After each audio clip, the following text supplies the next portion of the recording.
Welcome to Adapted, the show where we discuss adaptations of various forms. My name is Tom, and with me is. That Yes. somewhat reluctantly here. Yeah. All right. Not because of you. Mhm. And not Oh, because of yes, it. yes. Yes, I should be clear. I'm not being coerced. I just Yes, yeah, wish we had we better haven't movies and books to gone discuss. to the. But hey, you We're gotta have you got getting there. We're you getting there. I yeah, think and that's next the week will be I think promising. that's part of the discussion is going to be why these things don't work. Yeah. So we're going to start, I think, with Pierre and Luce, or Peter and Luce, as the Czechoslovakian film told us, and then move on to the I did not poems. realize how I wonder if it was in Czech or Slovak. It sounded incredibly Russian. I don't know what language it actually was in, but it sounded very Russian. I thought it was And in I'm going to Czech. get someone's going to get really mad at me now. But Oh, yes. from my bare knowledge of Russian, it sounded very. I mean, it's anyway. Good.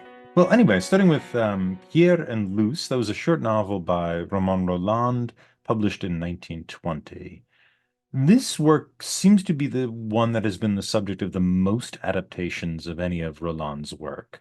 It was adapted into a multi-part opera that premiered in 1963, 66, and then later there was another part made in 2022 for the Slovak National Theater.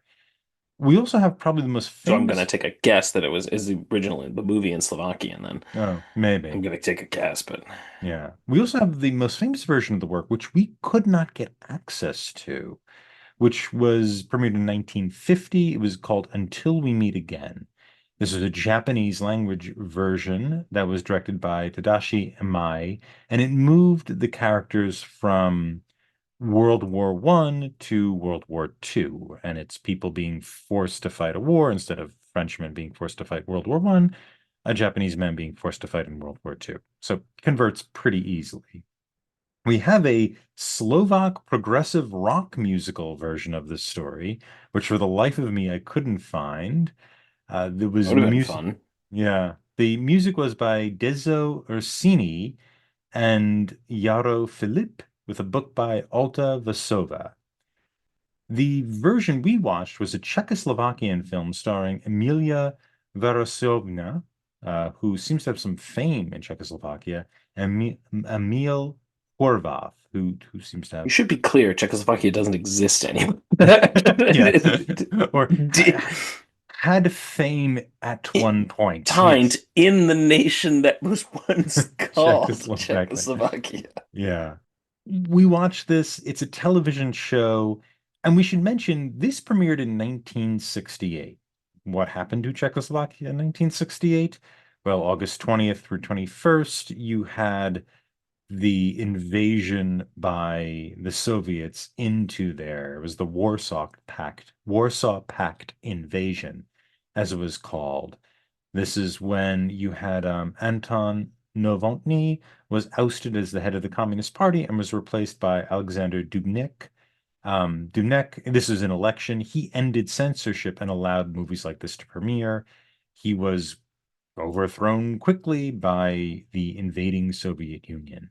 So this movie, This would be when this, the Prague Spring did not go well. yes, yeah, this is a sort of Prague Spring movie, and it's a little fun for that reason. It's a bit of a time capsule, I I think. didn't know that that's when it came out, so that Y- is interesting. Yeah, it is. And this movie, or this story anyway, has some sort of interesting connection in these different ways to, France in the First War, Japan in the Second World War, and then Czechoslovakia and its occupation after the Prague Spring.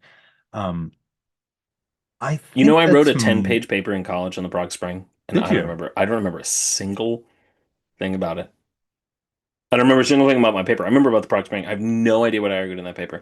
I wrote another paper on Polish Silesia, and I actually remember that, but I don't remember. Oh no, it was Galicia, but I don't remember a single thing about my Prague Spring paper.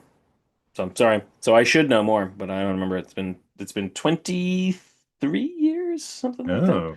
That's a shame. And Yeah, yeah, it's a shame you don't remember and that that age is happening. yeah. But that seems to be at least what's interesting about this book. I did read this book in preparation. We should give our audience a connection. We did start Romain Rolland's Pierre Christophe and went through it.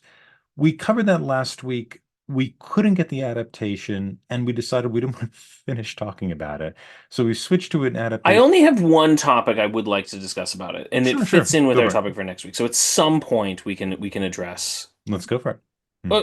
Well, why don't we just yeah? Pierre Why don't we Christophe? finish up Jean Christophe? What I Yeah. think is Or interesting Jean about Jean Christophe is his Christophe, name. Hmm. what I think is interesting about Jean Christophe is that I liked what I thought it was going for, and I thought was interesting. It has this. I think it's a Nietzschean artist, right? Like there's this idea of sort of that this is the creation of the super artist, like the Übermensch for artists. Like he's going to reject all the past. Like he's going to the past and all the in the same sense that the Uberman will reject morality.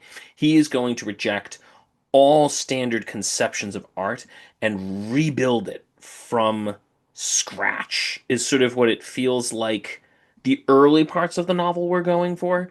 And there was this sort of and what I find interesting is that there's a lot of this I feel like in the late 19th century and early 20th century, this idea that this idea of we're going to tear the whole world down and rebuild it as like a phoenix from the ashes.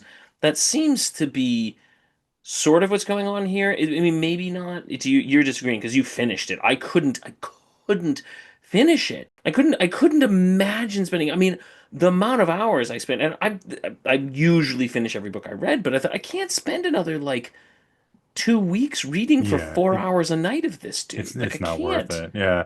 Um, I would say so in later books, what ends up happening is he makes a friend, makes a little buddy. He Who does that over and over, and then he he does it over. angers them, and then he makes them mad, or like, Well, he he, insults them, or he eats food in the wrong way in front of them. He loses friends that yeah, way. he does go through he does cycle through them, but there is a weird section where one of the books it's a 10-part book, one of the a ten book novel, I guess you'd say. One of the books is all about this woman and her family. It's not about him at all. And it's the woman who he got fired by accident by going Oh, into I the boxing. loved her. You get her, one of the books is just her. God, I Um, want to read that. yeah, I loved her. yeah, Antoinette. It's all her story. She's marvelous. She's the only thing I liked in the early parts. And before they can reconcile, she dies. And so he Of becomes course, because friends with this guy kills off characters like it's like he's like he's Jane Eyre or something. yeah, Like it's like the Friday the 13th series. But he's he like a Bronte in real life. but he ends up becoming good friends with Olivier, her brother. And Olivier ends up dying in France during a Good sort of God. Another one dies in a brain yeah. fever. Well, Like, this is a kind of political uprising. And what ends up happening is at the end of book six, uh, he ends up dying from sickness during a political uprising, and Christoph gets in a fight with somebody during a political rally and kills them, and then has to again? He does flee it to again? He's already Switzerland. done it once when he Yep, got he mad does at it the again. this Yeah, he dude, this does it. dude is, I mean, this dude actually is a menace. Like he should, He's a when the problem. first one happens, when he accident, he sort of like fights the guy who's like the soldiers that are, borderline raping women. It's like, okay, he probably should have stepped in there. Good for him. I don't know, this guy might have a problem. He seems to be Yeah. involved in multiple murders. He might, Yeah. maybe they're not. There's a problem, yeah. So Maybe then he he has to has a situation. flee again to Switzerland. My thought is Roland didn't know how to get him from one country to another. So it's just like He just keeps killing. it's He just just doesn't keep yes. killing people. You're But not reading this thing for the plot, then I don't know yeah, what you are reading it for, but I I guess.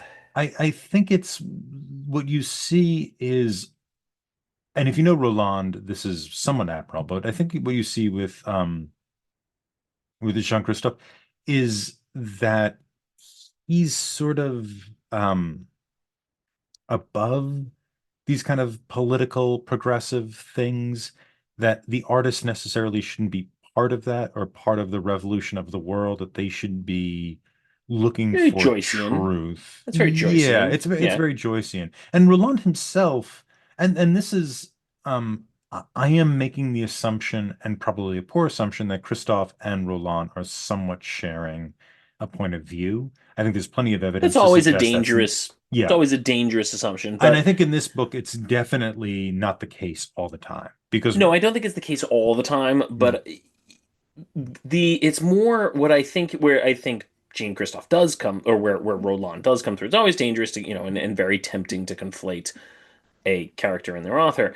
I don't think that Jean Christophe always represents Roland, but given the amount of commentary provided on Roland, you can safely assume there's no it's not like even Brothers Karamazov. I always love Brothers Karamazov because there is technically, it's not Dostoevsky who's commenting on stuff. There is a narrator of the Brothers Karamazov, it's such a brilliant little thing because Dostoevsky can say things without you actually assigning them to Dostoevsky.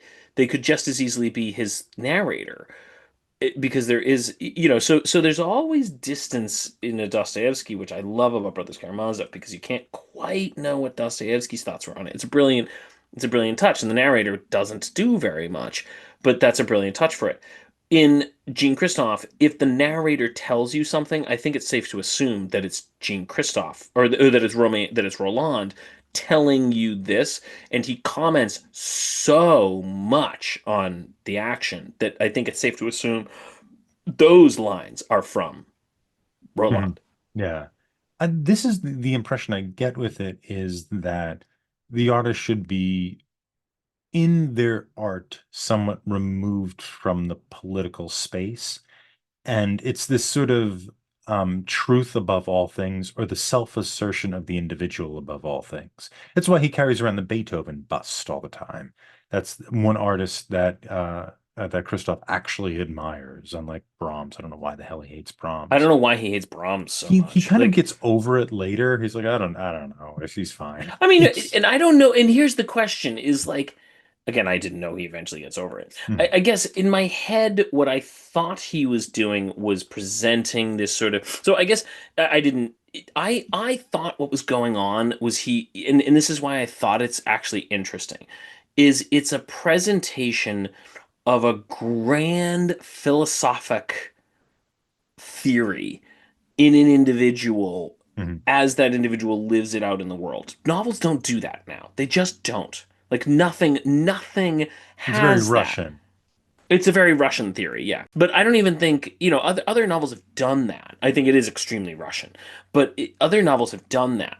And it's just nothing nowadays is even close to it because no one has that. No one has very few people have a way that they think the world should be. And if you presented a character who did that, it would strike you as false for the most part. Now, there are exceptions to that. But for the most part, that's the way the modern world works. We don't. No one, with incredibly few exceptions. Like unless you're sort of a Marxian, like that's basically it. No one in the world takes a theory of the world and applies it to all situations and tries to analyze the world through that. That's a 19th century, late 19th, early 20th century thing. And I think it's really cool to see novels and books that do that because it's a really fascinating thing that seems to have been very much an actual part of the world. And I think World War One and World War Two blew that all to hell because I think people saw the consequences of doing that. But it's a grand epic view of the world that's gone, flat out gone. Yeah, and it's the French do it too. Balzac does it. Balzac, Yeah. through his human comedy novels, has a theory of how the world works, and But even he like is sticking to Sinclair it. Lewis, who we'll get to at some point, like Oh yeah. Sinclair Lewis has it, like Ibsen has it.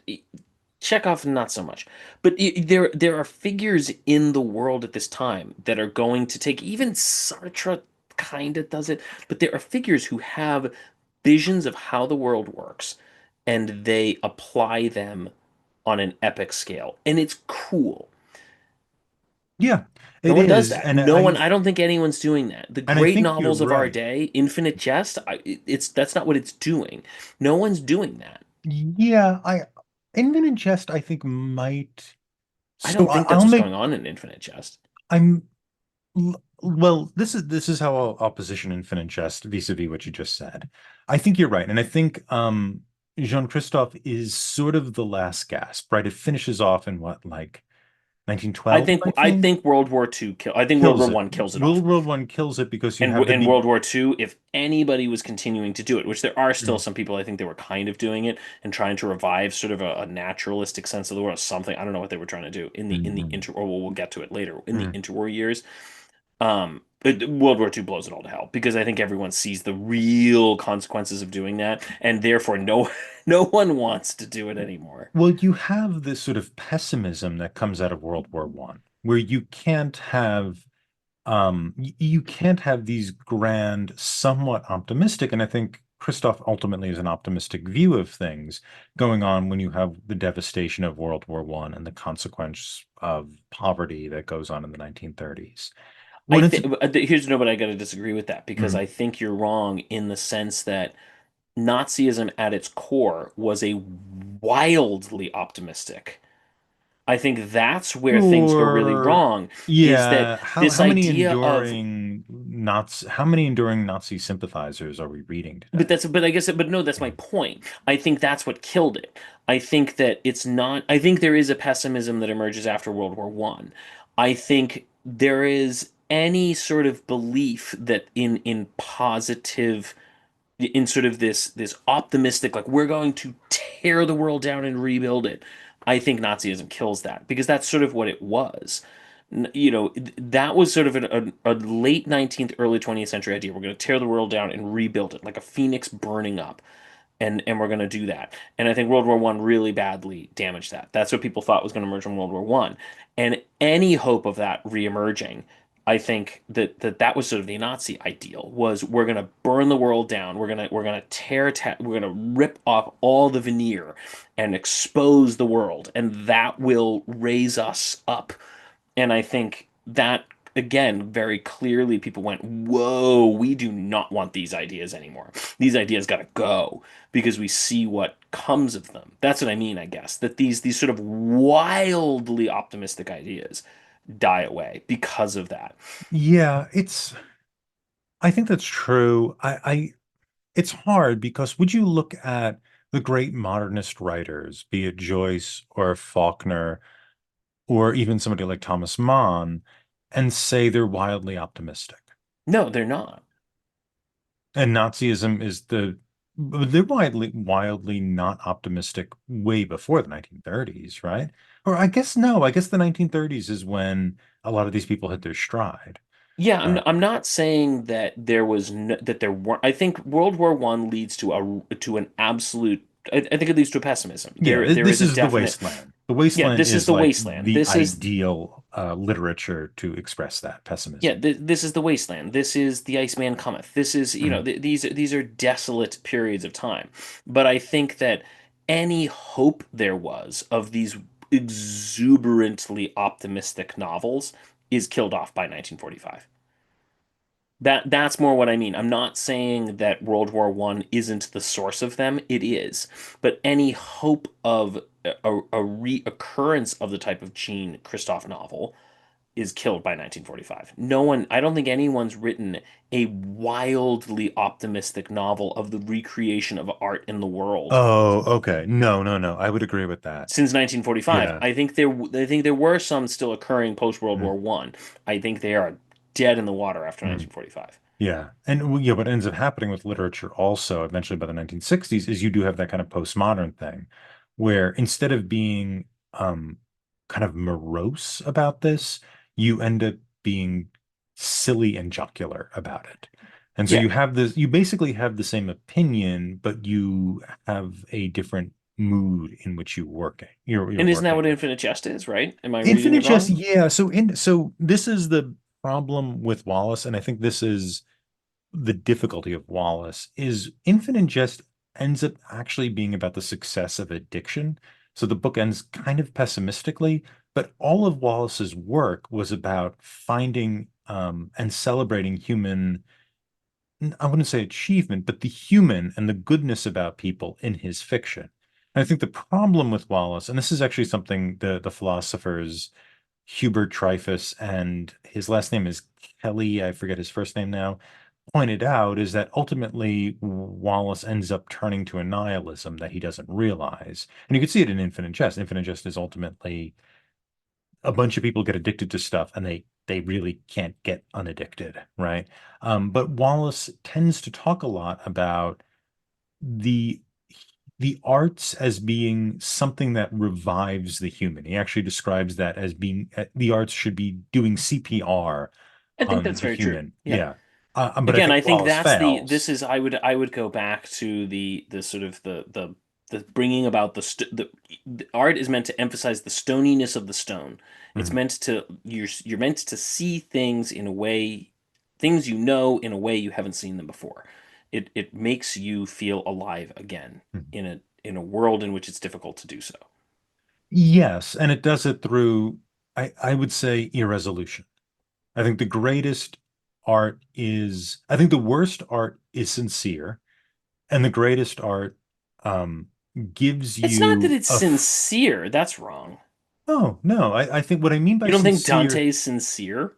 what I mean by sincere isn't necessarily honest. What I mean by sincere is concise and explainable. Okay, fair. Right. But is that That's what I mean by sincere the right sincere. word? Yeah, fair enough. Maybe there's a better word for it. But I think the best art does, like you're saying, so the stoniness of the stone, and it does that by not allowing you comfortable resolution in your observation. You have to exist in the cleavage, in the two things that are connected but also always apart, or more than two Yeah, things. Leafage is an interesting choice for us, but Yeah, yes, yeah. And Fisher. now I'm thinking, Let's go with Fisher let's go with that. Sure, yeah. I'm instead thinking of now of cleavage. the three boobed character from Total Recall. I mean, I'm just thinking of the airplane scene where they have the running.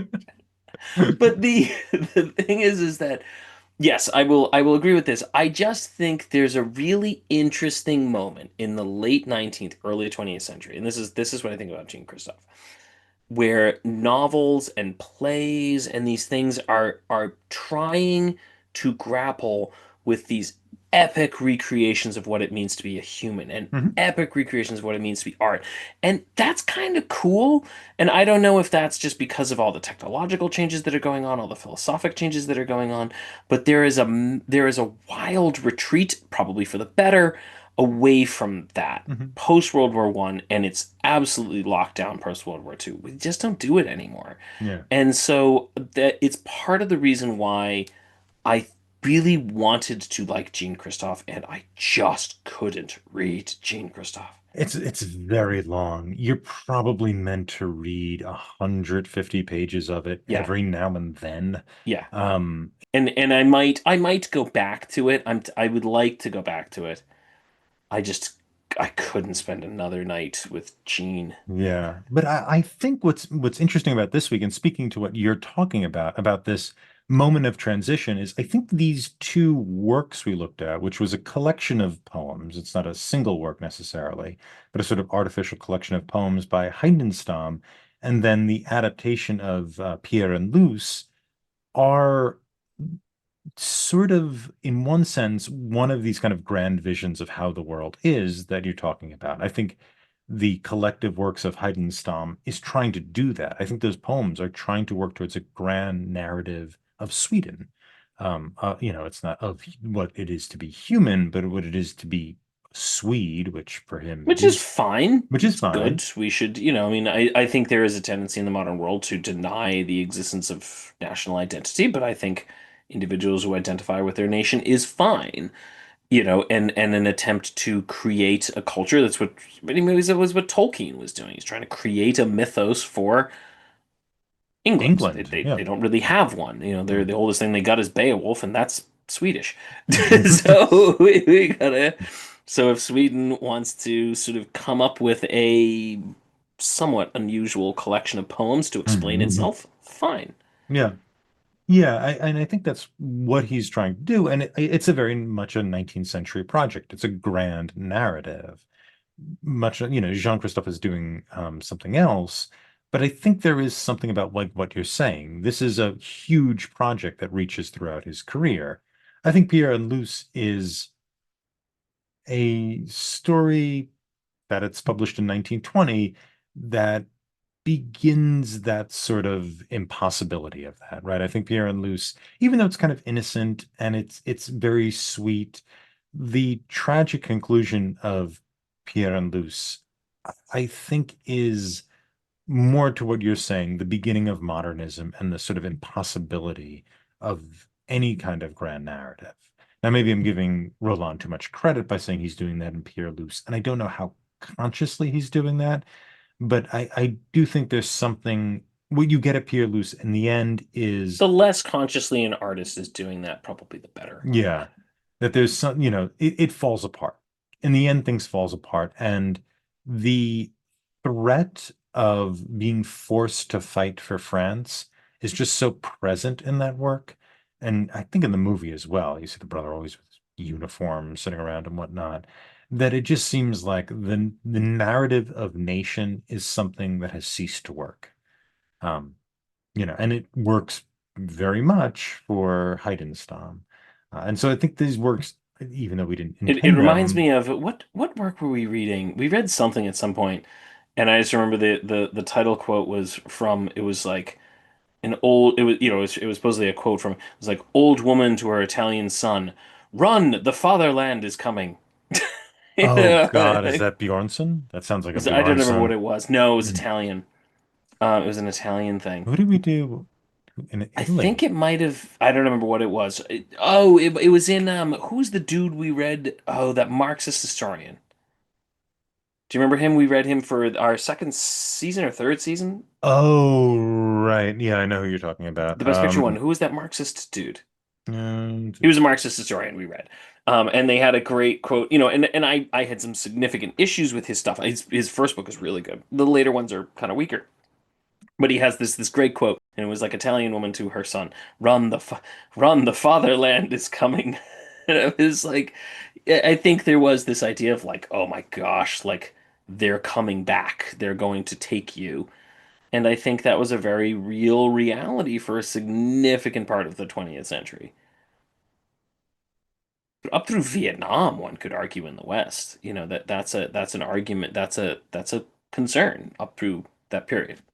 yeah, and I do think that's what's going on here, and it's probably why this is adapted so well. Because the 19th century is the century of nations, and the 20th century is the century where nations become empires and become kind of problems. The great artists of the 19th century celebrate nations. The great artists of the 20th century tend to question their existence. Then that's a modern concept. I would say the question of the existence of the nation is more recent. The question of the beneficence of the Okay, nation fair. Mm, is a early to mid 20th century conception. okay, fair enough. Doesn't deny the existence. I think it denies the beneficence. Mhm, fair enough. Yeah. And yeah, that's why I think these works kind of pair well together. Um, and we should start to get into it a little bit. We want to talk about the adaptation of Peter and Luce, and Pierre and Luce. What? What? What Yes. happened? What are we going to talk about?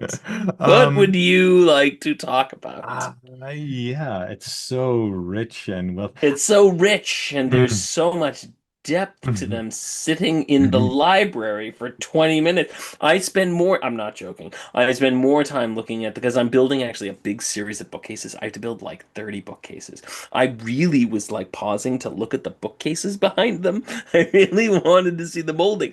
And I was really interested in how the bookcases, the shelving units, like the shelf parts, were actually incredibly long. And then they had supports in between the shelf. I thought, oh, what an interesting concept. Maybe I'll do that. That's what I paid attention to, was is the construction of the Mhm. shelving units, Yes, which is very significant for the which is what they wanted you to be paying attention yeah. to. Yeah, with audience, what ends up happening in this book is two people fall in love meeting on a train when they bump into a person bleeding, which for some reason I shocks didn't them. understand that. Yeah. Yeah, they run into a person who's bleeding, and I reread the section in the book, and I still cannot figure out why he's bleeding. Like at first I thought he died or was shot or fell on the subway tracks, but no, he's just bleeding, and it sort of connects them. They're both shocked. And he is going off in May to fight for the French. His brother has already gone off. And he falls in love with this woman who's an artist and whose mother works in a munitions factory. And so he comes over and she paints him, and they have a very famous kiss, which is in all the film versions, where they kiss on either side of her window of her house, which is, on the cover of the Japanese version of this is that kiss. And they chill for a while. Then at one point they go to church, and the church is bombed, and they die because the bomb kills them. And now they're dead. They're dead people. And that is how that wraps up. It's pretty sweet. Like the book is very sweet. They're very kid-like and kind of playing with each other all the time. It has a lot of Roland's, as you said, non-dramatic sort of exposition or explanations of things. You don't really get a lot of the brother in it as you do in the movie because he just tells you about the brother and what the brother is thinking, which is, not normally how you want to do things, but it's sort of delightful because he has a nice, I like Roland's voice. He has a nice little voice. I don't mind that kind of thing. I think authors could use it more. I don't mind the lack of drama. Again, I think it's a way to present ideas through characters in a way that many authors are reluctant to do so because it's what they've been told they shouldn't do. So I think there is a certain side of it that it's not necessarily bad to bring it back. George Eliot does it to great effect. She does it all the time in her novels, and Tolstoy does it. Many great novelists have done it. It's just not fashionable, and so, but it's not so much the way in which he does it. It's just the what he has to say is so darn dull. Yeah. Yeah. Yeah. Um, but this was his big work. It's obviously not the reason he won the Nobel Prize because he won it before this, but it is the thing that seems to have lasted the longest. I don't have much more to say about it other than that. No, I mean this is the problem with it. Hmm. Yeah. It's like I don't have anything else to say either. It is I it is a movie. mhm. It exists. There are like six locations that just, Yeah. just It's seem a to resurface. television movie. It's very I much a didn't realize television that. I show. knew it was It's short. I didn't realize it's it was a television movie. yeah. But I mean that's fine. This isn't Mystery Science Theater 3000 kind of quality, but it's fine. It's a fine film. The performances are fine from the two leads. Some of the actually, yeah, the performances are fine. Even the brother I kind of enjoyed. I thought it was fine. Um, but this is not stuff that has just transcended time. And neither, did Gene Christoph. And that's his thing that he's most famous for. I mean, I know this thing might have been adapted more, but Gene Christoph is what wins him the Nobel Prize. This is his epic, grand, time transcending work. And no one's going to read this thing now. No one. Yeah. Yeah, it's a bit of a shame because I think it's worth reading a few books of it. I enjoyed the first 600 pages. I just can't imagine spending more time right now. I think I will go back to it. And I guess it will stick with me. There is stuff that was discussed in the novel that will stick. I will remember it for a very long time, not just because of the trauma, but there is significant stuff that I really enjoyed. But you just can't do this. You can't watch this whole thing. This would be like I'm trying to think of something that's sort of like this would be like trying to watch the entire Game of Thrones in 2 days and expecting someone to be like, well, you can watch it. I guess it would be longer even than that. It would be like in 5 days or whatever. Like no, if you don't sleep for 5 days, you can watch all of Game of Thrones, and you'd be like, no one would do that. That is a stupid way to watch it. It's And very much a this serial book, and yeah, unlike this feels Dickens, similar. it shouldn't be collected, right? It shouldn't be Yeah, read collectively. It's a it should book. be read separately. You should read them as separate books. You should read them as the same character over 10 books, and you should read each book as you can when it comes up, not as one giant novel. You should read them in order. I don't think they're Yes. that fragmented. That No, no, they're no, not no, no. I fragmented. don't I don't Yeah. mean read them separately. They're clearly sequential. I'm not saying it's not you can't Oh read no, I Return of know. the King before you read Two Towers. That's stupid. It's still one novel, but you should read them in sequence. Hmm. Yeah, take some time between. Take some time between. So I will probably honestly return to Jean Christophe. I probably will in a year or so and go back to it because it's there is some significantly compelling stuff in it, but it is unbearable to read for 4 weeks straight for 4 or 5 hours a night. You can't do it. The reading Death March is not how It just doesn't work. doesn't work. Probably doesn't work for most things. Tolstoy might be an exception. He's Yeah, I pretty think there are readable. exceptions. This thing Hmm. is not. Yeah. Uh, Shall we transition into Heidenstam? yeah, I mean we discussed him a little bit, but Yeah, go. We'll give him background here. So Heidenstam received the first nomination for the Nobel Prize in 1909 from Swedish politician Carl Carlson Bonde. Heidenstam beat out 28 writers in the year he won, including Henry James. guarantee you there were better. Well, listen to the story. The committee made the short list for the 1916 prize. So there's a committee and then there's the Academy. The committee makes the short list, the Academy votes on it. And the short list included Heidenstam, Danish historian Jakob Knudsen, and Danish poet Karl Adolf Gjerløb, who would later next year go on to win the prize. The committee wanted to have the prize shared with Knudsen and Gjerløb, but the Academy disagreed and awarded the prize to Heidenstam as a compromise between the two. And now, Pat, I have a trivia question for All you. right, let me hear it. I don't know. I don't think you'll get it. It's really hard, so I don't think you'll get it. But of the three writers I mentioned, Yearlip, Heidenstam, and Knudsen, which member was actually part of the Academy when he was Oh, I awarded would the have I Nobel would have no Prize? idea. This You would have dude. no. Yeah. Oh, okay. Exactly. Okay. I thought this was. Heidenstam was a member of the Academy when the Oh. Academy compromised to give him the Nobel Prize. Oh, Ah, yeah. How convenient for I them didn't think you were all. going to get that. That's a I, hard I thought this question. is like actually I'm like I don't know. Like yeah.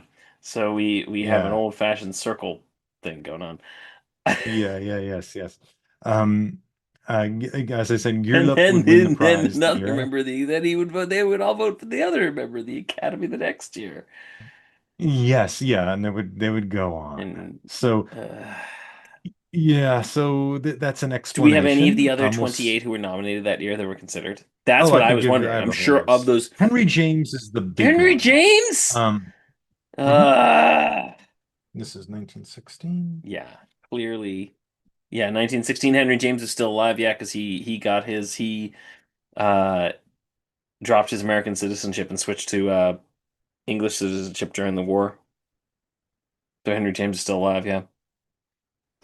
Yep. Yeah, Here, Henry James so clearly is your mhm. your glaring miss. So we have of the people, the 29 people who were nominated, um, Juhani Aho, who's a Russian Finnish author, George Brons, the Danish author, Brzezina, who I don't know, is Austrian-Hungary.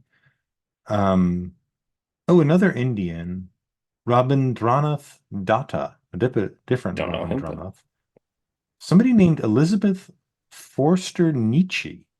good God. That may have been actually Nietzsche's sister because it says Oh, autobiography. Was the sister of oh, Nietzsche, so Nietzsche's sister. Anatole France, who would who go on does to win win? it Yeah, later. Yeah. Ivan don't know Franko, him. who's another Russian Ukrainian. Adolf Frey from Nope. Switzerland, who's a historian. Arnie Garborg, Arnie. who's Arnie. Good for Um, Arnie. Ger- yeah, Gillurup, who wins it next year. He shares the prize. Um, Somebody named Angel Jorge, who's a dramatist from Spain. Pierre Hallstrom, who I think goes on to win it. Don't know him. Gunnar Nope. Heiberg, another Norwegian, poetry, drama, criticism. Harold Hafting, then Henry Yeah, I James. mean, So yeah, he should have. Karlfit Knudsen, who can, we mentioned before. Lund from Denmark. Benito Perez Galedos from nope. Spain. Edmond Picard from Belgium. Um, Heinrich Nope. Pontoppidan, who we're doing next week. Oh, is he next He's week? little, he's Oh, he's Lucky Lucky Pear, Pear. yeah. Yeah, okay. Lucky Yeah. Pear is cool. Rolland, who does win Yeah. it. He wins it. They give it to him for 1915, even though it's this year they do it. Heinrich Schuck from Nope. Sweden. Karl Nope. Spittler from Switzerland. Emil Nope. Verhaeren. Ernest von der Recke, Belgian, Denmark. Adolf von Honeck. Werner von Heidenstam, and then something called the Polytech Society. The whole society got I mean, they nominated. do that with the Peace Uh, Prize all the time. The Red mhm, Cross and Doctors Without Borders has won it a bunch of times. But I mean, clearly in that list, there is no one. I mean, Henry James is I mean, Anatole France, maybe a little bit. I don't think many people are reading Anatole France anymore. Um, yeah, Henry James Henry is James the is the person who standout deserves it. there. Like Mhm, that is absolutely criminal that they didn't give it to him. And I don't know mhm. if that's Yeah, I remember seeing it, wasn't it like they didn't have good translations of Henry James, and basically that they might be. relied on the popularity of the person in their own language to some extent to sort of inform them. Mhm. And Henry James is never been overly popular. Uh, Yeah, I suppose so. I can imagine why he would translate poorly. he's also yeah, I mean he's a wonderful English writer. I don't know what he translates into other languages. Yeah, it's he loves intensely long Yeah, and sentences. his in his sentences try and do that. Yeah, I'm sure you have. Write Mhm. sentences like Henry James. It's Mhm. it's really fun if It's amazing. if Yeah. you know how to handle it. And it's not as if I'm trying to claim I do, but it's fun. It's fun to try to write a Jamesian sentence. Yeah, it's when you get when cumulative syntax starts to have it's not just there so you can jam more information in, but it has its own type of, I don't know, I don't want to say Personality, rhythm. a personality, but not only that, there's like a sentence that William Gass wrote an essay on from Henry James, and it's one of his travel essays about traveling to Rome and about going out from Rome and coming back. And the cumulative sentence, the structure of it mirrors the trip from Rome and back again. So the sentence kind of reflects the content in a way. It's really like I love reading his stuff.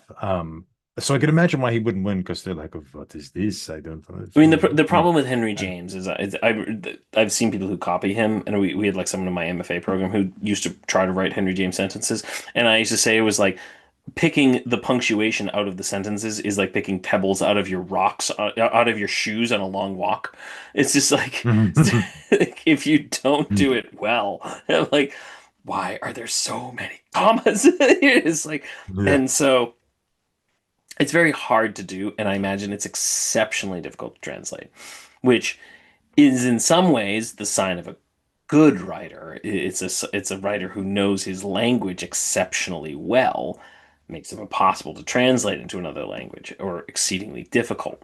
So, but Henry James clearly should have won out of that list. He's the only one that probably has transcended that list. But and I guess that's the thing is like I read the poems. They're fine. I kind of like some of them are interesting. especially towards the end. The Jesus The one Jesus is, one with the one with Judas. Yeah. yeah, it's a little weird. I get it, I guess, but I don't There are many that are weird. know Like even the other one, why. even the other one with It's like the women at the shrine. There's like a oh, poem, the the ISIS women. ISIS women, where it's like, no, they want you to have sex with us. Like, I don't know what you're getting at here. I think, an insight. I'll give you some Heidenstam biography, some juicy Heidenstam biography. So he was Swedish born. His father, Niels Gustaf, was the main lighthouse designer for Sweden and was responsible for designing all the He's not the guy who lighthouses won the in Nobel Sweden. Prize for lighthouses, is he? My No, I favorite, don't my think he favorite Nobel was. Prize ever. The guy who won the Nobel For Prize for physics physics for is lighthouses. Such a good early, shares it with such a good Einstein. Yeah. early Nobel Prize winner. It was like, we're gonna give it to this dude because he made a better lighthouse, and then the next year we're gonna give it to Einstein, and then we're gonna give it to Uh, the guy who found about I don't know, frogs don't like hot water. Like it just feels like they didn't quite have the system established in the early days. but Heidenstam left Sweden rather, in when he was 16 to live on the Eastern Mediterranean coast. So he went around to like Kind of the Greece Levant, and yeah. Turkey and places like that. Turkey Yeah, on or the I guess the Mediterranean Ottoman coast is Empire. beautiful, yeah. It's a Yeah. good So decision. that's where he lived to recover from his health. His first book of poems in 1888 was Pilgrimage and Wander Years, about his experience in the Mediterranean, and it was immensely popular. He wrote poetry with what they called Eastern themes, which I, for the life of me, cannot figure out what that means. And he also wrote a long, I can't tell if it's a novel or a autobiography poem called Alinius, which we read part of. It was part of this was in this book from 1892. He joined the anti-naturalist school, so those people kind of opposing Balzac. He's very romantic, He's idyllic and which is fine. romantic, yes. And he also became friends with Strindberg I love at one Strindberg. point. Yeah. In the 1890s, he moved towards Swedish nationalism with his work Dictor from 1895, and the thing he's most famous for, the two-volume series, The Charles Which we were Men, gonna which was try to do, published, but just didn't ran have out enough of time. time. That was 1897 to 98, and it's a collection of vignettes about the life and times of Charles the 12th, the great king of Sweden. And Remind us this again, when was Charles the 12th? Oh, am I putting you on the Oh, spot? well, I Sorry, I shouldn't have done certainly, that. I actually don't no, that's know when okay. he was. Honestly, when you told me it was the Charlesman, you said it was about King Charles. I thought it was about like King Charles the Second or something. No, so Charles the 12th, he's years of reign where, so he's born 1682, he reigned 1697 to Okay, so not 1718. that far off the time period. And he was, looks like he was assassinated. Um, Okay. Anyway, was yeah. just curious. I So, mean, I would have liked to have read them. mhm. I read one of them. Jean Christophe sucked Uh, all the life out of me for a yeah. period. But it was so these are the stories that kind of made his fame. A few of them were translated to English and published in America in 1914 and 1915. And so he ended up getting kind of an international appeal that way. He later moved on to historical novels with The Tree of the Falcons, which was a look at medieval Spain. So he went even further back. Then later, he had a famous feud with Strindberg. So Ooh. Strindberg, his buddy, became his enemy on the issue of degraded literature, and he sort of defended idyllic nationalist literature, and Strindberg fought against that. He eventually went back and died in his home in Sweden in 1940. Not a good year to die. No, not a good Although year to Sweden die didn't really have that much going going on. on. Yeah. So we read a collection of a few things, sort of taken from different parts of his career and put together, mostly poetry, a few short prose works. And I wanted to mention the introduction. Did you read the introduction to No, this? I actually did start it. It looked interesting, but I just couldn't. I He's an I American thought who it was was writing it. Is it an American who's writing? Yeah, it it's was like a Charles Wharton he was an Stock, who interesting it it was an interesting introduction. I read like 5 pages of it again, and it was yeah. interesting from what I read of it because I find the idea of early Americans discovering foreign literature very interesting, and that seems to be what he's kind of was writing about, at least in the early pages. But where did he go with the Yeah, essay? he is basically trying to argue that he has a national ideal and idealism, and this is very good, and we should all celebrate this. But his reason for saying the poetry is great is something like because people say so. Yeah, It's a remarkably bad. I mean, he writes at one point, there are many reasons why this poetry should appeal particularly to American readers. In the first place, it may well trust to its intrinsic merits. Critics such as Mr. Edmund Gosa, who are it's an appeal conversant to with the authority. It's an appeal best, to authority, yeah, you know. with the best in nearly every literature, agree that Swedish narrative and lyric poetry during the last 150 years will compare favorably, both in form and substance, with the poetry of any literature during a like I mean, period. It's it appealed it's to not even authority. like Everybody says it's good, therefore you should think it's good. Isn't a very good argument. it's not, no, and it's also not exactly, there's no reason why other than that. I mean, and it's I also don't know if he's not the trying to. I most don't know if he's trying to excuse the overwhelming poor praise. quality of the translations because this translation does have random. I am always. I don't even know because poetry is so difficult. Some of this poetry is like it rhymes, especially some of the early poems. I'm like, I don't know. Do they rhyme in Swedish or is this just like the poet was like, well, poetry rhymes. The translator just was like, I gotta rhyme it, and so he just rhymed. I always find this sort of thing weird when because what was the poem we did of that random French dude, the one who wasn't really writing in Oh, French? Mistral, Frederick Mistral, who wrote it in, yeah, Yeah, and Upton, the right? translator tried to rhyme it all, and it's not rhymed in French. I'm like, well, this is a disaster. I mean, it's like Mother Goose wrote like a 18,000 line poem about ghosts killing people. It was a Yeah. disaster. But that might have been the Mhm. translation. So this kind of thing too, I'm like, it, why these rhymes are It so doesn't work. forced? Is this in the Swedish? Is this Mhm. a form you needed to follow to mirror the Swedish form? Or is this you just were like, Americans think poetry should rhyme, so I Yeah. gotta rhyme it. And here is another one that I love. Here's another one. The genius of Heidenstam is not the most dazzling. It has at least proved That's a itself. compliment. Yeah, it's not the most That dazzling. reads like when you go to Wikipedia, they're like, here's the summary from Rotten Tomatoes. Like, his genius isn't dazzling, but But it has at least proved itself the most healthy and robust of the group. It's that is so a the Rotten poetry is good, Tomatoes Pat. summary. Yeah, it's That is the AI generated Rotten Tomatoes summary of this dude. so don't worry, Pat. It's good poetry because he's healthy and robust. And because other people say so, Yes, he's many people many have people said have so, said. and he's very healthy. Oh, I love it. I love it. Oh God. So shall we talk about the poetry itself?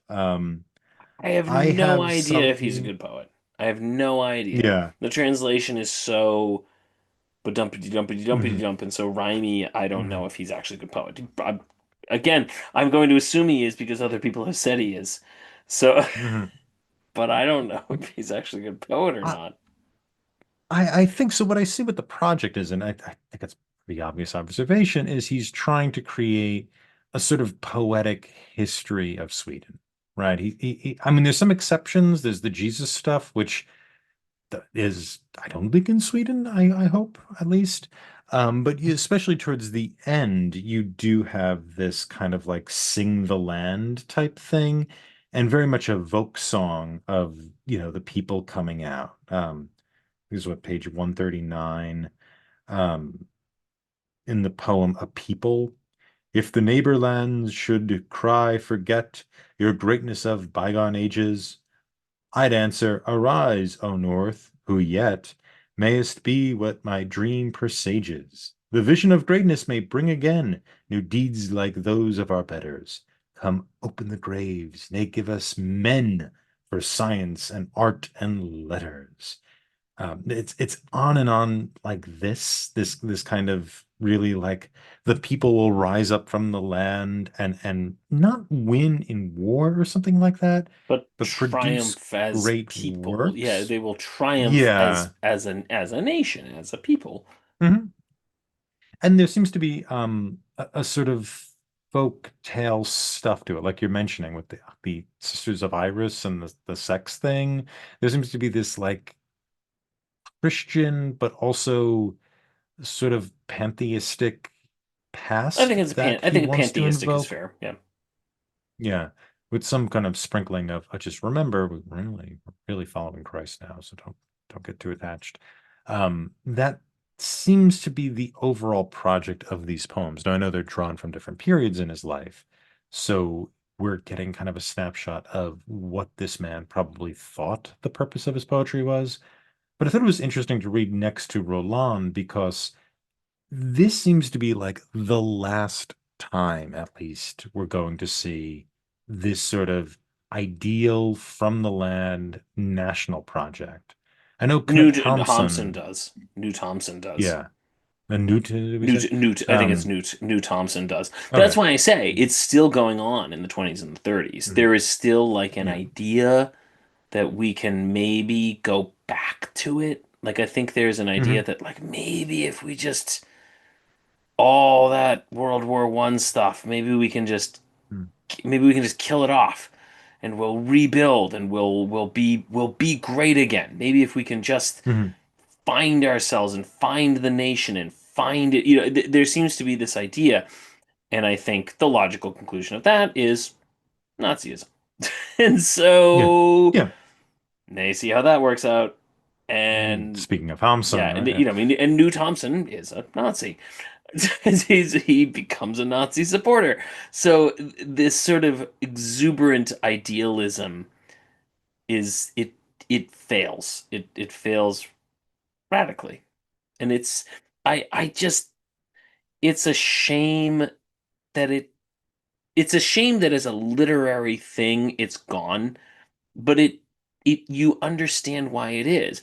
It's like even reading Jean Christoph, it reminded me of have you ever read Spring Awakening, like Wiedekind's Spring Awakening, Not the not the musical. musical Yeah, I by believe I what's have his name? read. Who wrote the music? I don't remember. I don't It's like remember who he's a wrote the famous music. musician. Oh, it's gonna bug me. But so the musical, if people are familiar with the musical, there is a play that's written long before it by Frank Wiedekind, and there is this sort of sexual awakening element, but that's only like a small part of it. The idea was like we're going to take an individual and show him building his own morality and rejecting all the morality, not just the sexual morality, all morality. And he's going to rebuild it from scratch. And the Uberman, the Nietzschean Uberman. And that seems to have just been there was this idea that we're going to tear it all down and rebuild it. And it failed. But the exuberance is fascinating to see in literature, and so the results didn't were very bad, but there's sort of this like joy of what can we do? What can we make that was there? And the reality was, well, if what you're going to make is built on nothing, that's the house of sand, the house built on sand, it's gonna fall and it's gonna fall hard. That's what happens. But there's this sort of joy and exuberance that's fascinating to see. It would be lovely to see if someone would write literature that does that, but is still built on. It doesn't tear everything down around it. You might get that from sort of ethnic nationalism. I can imagine the great Ukrainian writer doing something like that. Yeah, Um, that's a possibility. I don't Uh, think there are relatively few individuals within Western civilization that can do it right now because mhm, of there's not the desire to tear down is very high and the desire to build on the past is minimal. Or it's you don't want to build on the past. You either want to return to the past or you want to tear mhm, down the past. There's very little desire these days to build on the past. It's either a desire to mhm, return or it's a desire which is, sort of the stereotypical conservative view. We're going to return. We're going to go mhm, back. We're going to mhm, retrench, or it's a we're going to burn it all down and rebuild it. Those seem to be the two predominant attitudes, and mhm. neither of them works very well. Yeah, the new sentimentality is something of which is if it, it's this idea of rejecting irony, at least in popular culture. It's, a movement from, in popular culture, it would be a movement away from Seinfeld and towards The Office, right? Where The Office is sentimental and sweet, and Seinfeld is kind of The Office is a little harsher. sentimental and sweet. I guess it is. Yeah, yeah, it's not Seinfeld, right? Seinfeld, like no one has Ah, a soul in that show. yeah, I mean that's true. I'm not sure I'd Yeah, call it sentimental and sweet, but it's highly it has a ironic. It's certain, highly ironic. but you do have, it does have these kind of ironic things in it, but it ultimately affirms the kind of gooey relations between people, Okay. right? It's not dismissing Yes, those. There's yes, yes. honest Fair enough. Yes. relationships. It doesn't punish naivete. It might make fun of it, but ultimately it's not necessarily punishing Okay. it, No, I right? Like understand. Michael I is would agree. redeemed, Yes, and I understand. I yeah, understand. I think there's that, and I think that kind of energy. It's not necessarily a giant national based project, but I think that energy is out there, and I think people are kind of done with the deconstruction model. I feel like deconstruction is really exhausted. I don't know. What are you going to do in deconstruction? What idea are you going to deconstruct? There's no Well, I edge to mean, it. they've, I'm in literature, I'm not as familiar, but like in art, I think, this is the nailing the banana to the wall kind of thing. Like Mhm. that's what it's reduced to, then no one cares. Yeah. Like Yeah, no one cares. you, And that's even a retread. That's a retread of the Ready yeah, I mean Mates. The that's Ready a Made. retread of, the fountain, Mhm. Duchamp's The Fountain. I mean, Yeah. that was Which is from the 20s, right? Duchamp is before that. Duchamp is like, Even before that? I think he's in the teens. He might even be in the tens. He's Mhm. early. Duchamp is not. I think the fountain, which is if you're not Mhm. familiar with it, Duchamp just took a urinal and and stuck it up there and went, "It's a fountain." And clearly, the joke Mhm. was, this is And he signed the manufacturer's yeah, name on it instead instead. of his own name. And that was the joke. Was, Mhm. hey, look at this thing. So it's not new. The point has been made and been made better. I mean, even Banksy at least had the balls to do the thing where he shredded the paint, the picture. I mean, that was at least mildly clever. Um, and so, but if that's the point, we've heard it, we understand it on an intellectual level. It's not doing anything more, and I don't think it ever really did anything because beauty doesn't work on that level. Like beauty is a different kind of thing, and many of these things are not beautiful. They're intellectual exercises, and so maybe there's a return to sort of an exuberance. I don't think it's ever going to be, at least it doesn't seem to be, because I don't think there's any philosophical backing for it. We don't, no one has a philosophical system. We talked about this before, I think before, that there's no, the last time anyone made a philosophical system that explained everything, maybe Freud, Darwin, Marx, like where there's not a lot of individuals that were really making systems. And so Nietzsche, these are individuals who are making systems to explain the whole world. They don't exist anymore. So no one's writing novels or creating art that exists on that type of scale. And I think to your point, this is around the last time people are doing it. There's going to be a slight rejuvenation with people like New Thompson, but they're not going to continue. And that's why we asked before, why don't people read these? Because they speak an idea that died. They tested it. People tested it in the teens and the 40s, and it's dead end. It's an intellectual dead end. It's an artistic dead end, and all of these movies and films made from it are dead ends. Fascinating, but dead ends. Yeah, it's something that solidified in the 60s and 70s and was and um showed its weaknesses in the teens and Yeah. 40s, like you're saying. Yeah. Yeah, I think there seems to be right now something like talking about systems and art that could be created within systems. There seems to be something like a religious revival going That does on, seem to be the at case, yeah. least in America.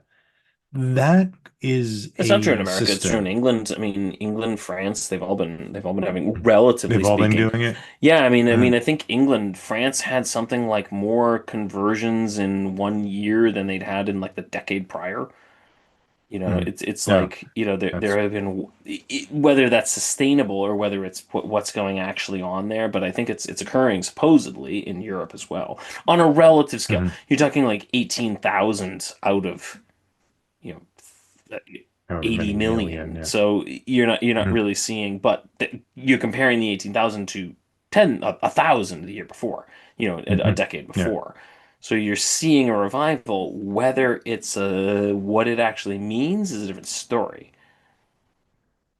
I would agree. That I could see as a potential for a system out of which artwork is created.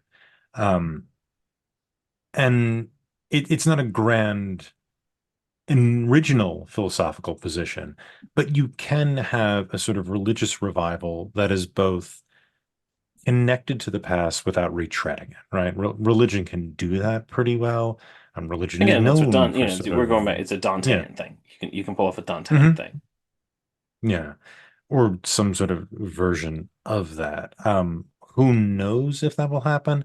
But I think we have hit the point we're at the other end of this poem, Yeah. right? We're at the other end of this poem where this poem or this collection of poetry shows itself as exhausting the idea of nation as a means of, and a nation's history as a means of structuring the individual consciousness.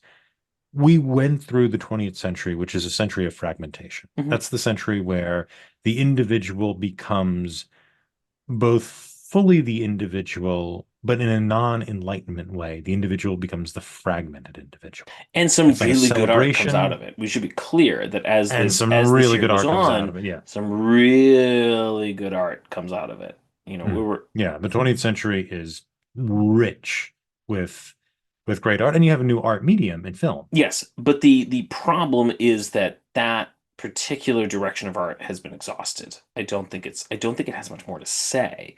So we gotta find something else to say. Yeah, I think we're at the other Yeah. end of it. I think Yes. that effectively the we could call it the long. I think when scholars look at this period, they'll look at the we might say the short 20th century, like the I don't historian. think it ended. I So think with the short 20th century, the argument is that it ended in 1990. That was wrong. with yeah, with the fall That of the was Soviet wrong. The Union, fall of the but I think Soviet at least Union, in terms fall of the Soviet Union did not end this period. I think it's actually going to be a long 20th century or a short 21st century. I think we're going to start counting from 1914 to, I don't know, 2030. We'll see. something like that, yeah. because I think We're I still dealing with the feel, I don't know, consequences of that. maybe I'm being optimistic, but I feel like we're on the cusp of some sort of opportunity literature. So literature that offers you a system that is somewhat celebratory. And the bad stuff will be kind of sentimental and naive, and the good stuff will be really rich and life affirming. And that's kind of what I hope. Yeah, I think that I think there's a very solid chance of that. I think we, although we don't know it, are still dealing with the consequences of World War One. And I think this is one of those things where in 1,000 years, they're just going to call them one thing. Like World War One and World War I Two, think, it's gonna be like yeah, the Peloponnesian Wars. it's There gonna were be the three of war. those. Yeah. Most people, the Peloponnesian Wars, there were three wars. They're just all the Peloponnesian Wars. I think the same thing's going to Mhm. happen with World War One and World War Two. They're going to The essentially, world they're just going to wars. be the wars or whatever they're going to call them, The the war, yeah. European wars or the world wars. Yeah, whatever Mhm. they're going to call them. They're just going to be one thing with a break in between.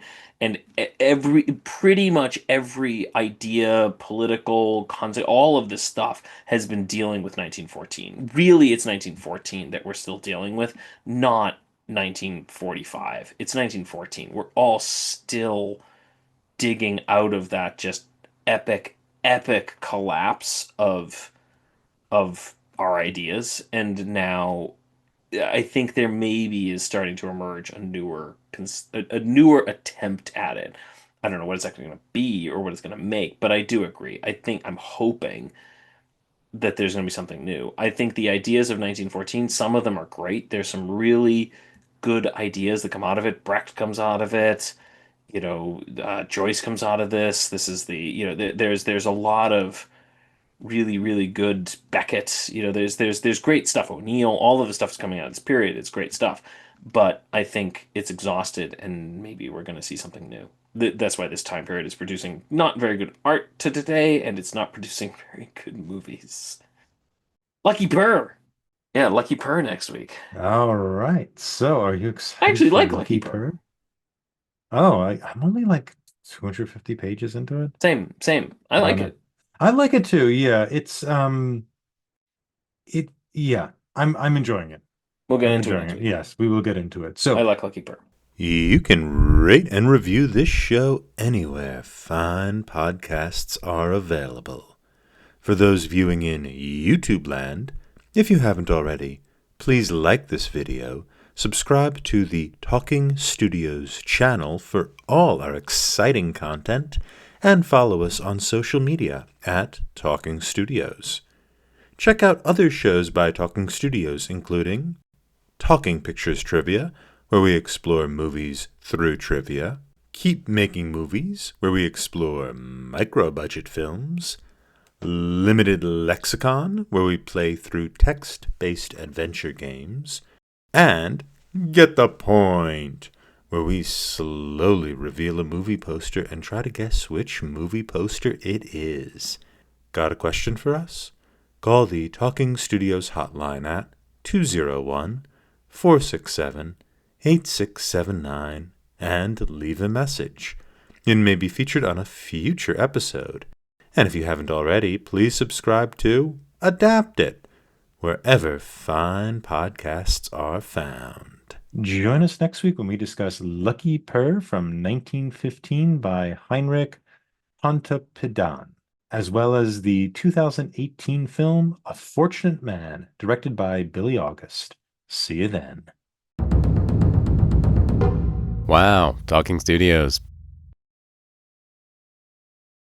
Next week, we'll be discussing the 1917 Nobel Prize winner Heinrich Pontoppidan and his novel Lucky Purr. Pat, who would you hire to direct this work? I can't remember if I've used this director before or not, but I would get Wes Anderson to do it. This feels like a classic Wes Anderson kind of like. I mean, it's this sort of like weird, quirky individuals who are like geniuses, and you can see him doing it with like all the like Purr's diagrams, Purr's drawings, Purr's attic. You can see all of his weird little like shots. Mhm. This feels like a very Wes Anderson-y types of individuals. The themes aren't Wes Anderson, but I feel like the visuals could definitely fall into a Wes Anderson style. Yeah, you do have, especially in the first part of the book, that first section where he's off in Copenhagen for the first time and I meeting was that going to group. say two different directors. That was actually Mhm. going to be my initial answer. Was for the first half have Wes Anderson do it, and the second half, and I was like, I don't even know who would do. I don't even know who would do the second half. That way, I mean, having different directors direct the first half or more like two-thirds. Two-thirds, maybe. Yeah, and the Yeah, last third is really different it's a and really very weird. different book. I thought I knew where this book was going, and I Yeah. was radically, radically wrong. Yeah, it's and then you get to the last 50 pages and it gets weirder in like the Yeah, last 50 pages.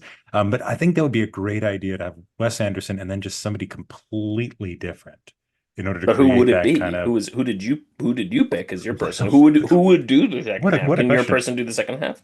Yes, actually, I think he could. Andrei Tarkovsky, the director of Solaris and Stalker, and he was a Soviet director from the 70s. And while he's probably most famous for his two sci-fi pictures, Stalker and Solaris, Solaris especially, I've he heard of did, Solaris. I never saw it, but yeah, it's pretty good. His movies are very slow, very meditative, and he is a very religious person living in the Soviet Union who is trying to bring in religious themes, but they're very much compromised because they have to be because he's in the yeah. Soviet Union. This isn't the guy that did the Gospel of Matthew one, is it? No, that's an Italian. That's Paolo Pasolini. Oh, okay. Yeah, no, this guy's a Russian. And Tarkovsky did some movies early on about like a 3 hour monk's life, which took place in very much a kind of Russian landscape type thing. He did a lot of landscape shots. And even Solaris and Stalker, even though they're in fantastical spaces, are really about, in a lot of ways, landscapes and moving through them. In in Solaris, it's like the landscape isn't giant oceans, it's a little different. In Stalker, it actually is like really complicated and weird landscape. And in his earlier films, there's actually like a Russian thing going on, a Russian landscape, which this book isn't Russian, but it is to a certain degree going back to the land in a certain way, even though I think in a kind of an ironic way that the older It's books. not, but it reminds me when we get into it, this reminds me of a Dostoevsky novel. Like this has a lot of there's a definite I don't know if this guy I this is one of the only ones that we've done. Like I know nothing about the man. I know no, I think usually I've got a little time and I read like a quick Wikipedia thing on it. I read nothing. I had no time to do anything with this book because it took me that much time just to finish the book in time. So I know nothing about it, but I'm like, the guy's got to have read Dostoevsky. There's no way he didn't. I imagine he did. I don't have any evidence that he actually did, but regardless, there is a certain like Russianness to this work. And so that's what I was saying. I was thinking of somebody who had that kind of like tortured individual who's sort of isolated, and Tarkovsky makes movies like That that. makes sense. Yeah. So if you had like Tarkovsky and Wes Anderson, I can't think of two directors whose tone and It's style totally are different, but it so would fit. different, It but that would would be a fit wildly really well. interesting experiment for this book, for this adaptation. Better than Billy August, but we'll get there, I'm sure. Yes, indeed.